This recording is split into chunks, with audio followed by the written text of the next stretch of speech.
Dieu nous parle. Chaque jour, Charles et Carole vous présentent la leçon de l'école du sabbat.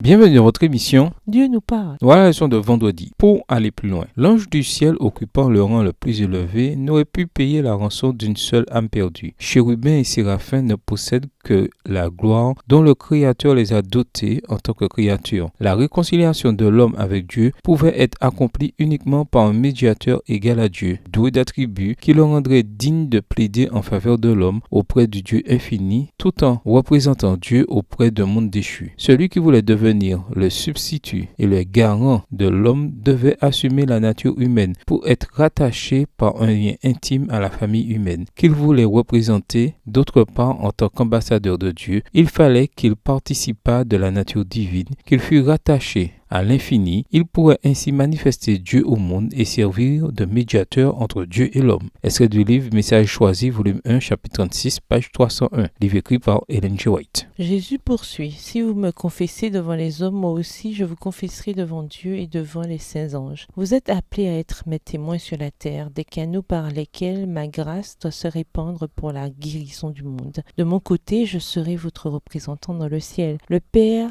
ne verra pas les imperfections de votre caractère, car vous serez revêtus de ma perfection. C'est par moi que les bénédictions célestes arriveront jusqu'à vous, et quiconque me confesse en prenant part à mon sacrifice en faveur des âmes perdues, je le confesserai et le ferai participer à la gloire et à la joie des rachetés. Texte tiré du livre Jésus-Christ, à la page 315 au chapitre 37, livre écrit par Ellen G. White. À méditer, lisez Romains 5, verset 2, Éphésiens 2, verset 18 et Éphésiens 3, verset 12. En quoi ces textes nous aident-ils à comprendre comment nous pouvons accéder au Père par Jésus? Réécoutez la deuxième citation d'Ellen White mentionnée un peu plus tôt. Remarquez de quelle façon elle explique le rôle de médiateur du Christ. Lorsque le Père nous regarde, il ne voit pas notre caractère imparfait, mais la perfection du Christ. Réfléchissez à ce que cela signifie. En réfléchissant à ce que nous avons étudié cette semaine, demandez-vous comment vous pourriez répondre à cette question. Ainsi, le Christ est dans le sanctuaire céleste. Et alors, qu'est-ce que cela signifie sur le plan pratique et quotidien? Résumé. Le système des sacrifices de l'ancienne alliance a été remplacé par le nouveau. Des animaux ne sont plus sacrifiés par des prêtres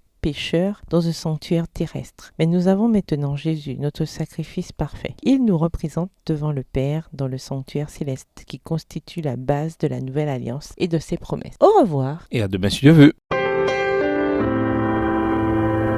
Dieu nous parle. Chaque jour, Charles et Carole vous présentent la leçon de l'école du sabbat.